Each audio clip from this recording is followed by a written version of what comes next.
सवाल उठाया है और जो वेणुगोपाल जी ने इसका जवाब दिया है विस्तार से कि प्लीनरी भारत जोड़ो यात्रा के बारे में हो रहा है।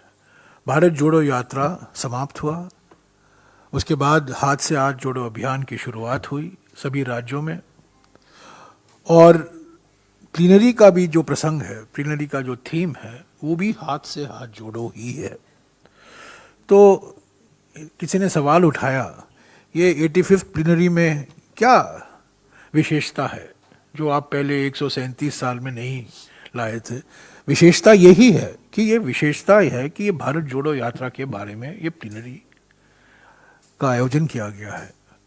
भारत जोड़ो यात्रा में जो नई जोश आई है, जो परिवर्तन देखने को मिला है संगठन में, जो नई उमंग दिखाई दे रही है, और भारत जोड़ो यात्रा के माध्यम से कांग्रेस पार्टी ने जो ऐलान किया है, सभी पार्टियों को निमंत्रण दिया है कि भारत जोड़ो यात्रा में भाग लें, वो सब नई बातें हैं।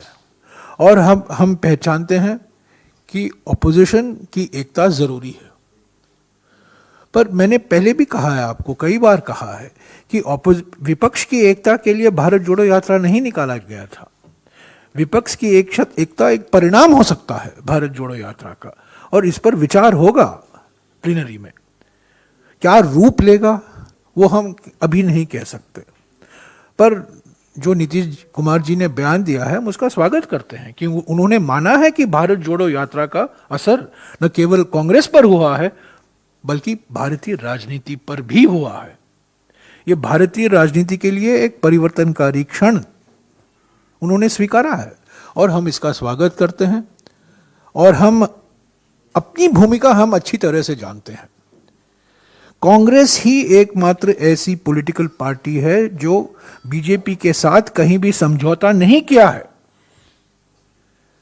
कई विपक्ष की पार्टियां ऐसी आती हैं जो खरगे जी के मीटिंग में बैठती हैं, पर जो उनका एक्शन होता है वो सत्ता पक्ष के पार्टी के पक्ष में होता है। तो हमारे दो चेहरे नहीं हैं बीजेपी के संबंध में, हमारा एक ही चेहरा है। हम बीजेपी के विपक्ष में हैं। हम चाहते हैं कि इस अडानी मामले पर जेपीसी हो। कई पार्टियां हमारे साथ रहीं और कहीं नहीं। जेपीसी की मांग उन्होंने स्वीकारा नहीं, उन्होंने कहा नहीं हमें सुप्रीम कोर्ट की इंक्वायरी चाहिए। वो भी एक राजनीतिक कदम था ताकि प्रधानमंत्री इससे बच जाए।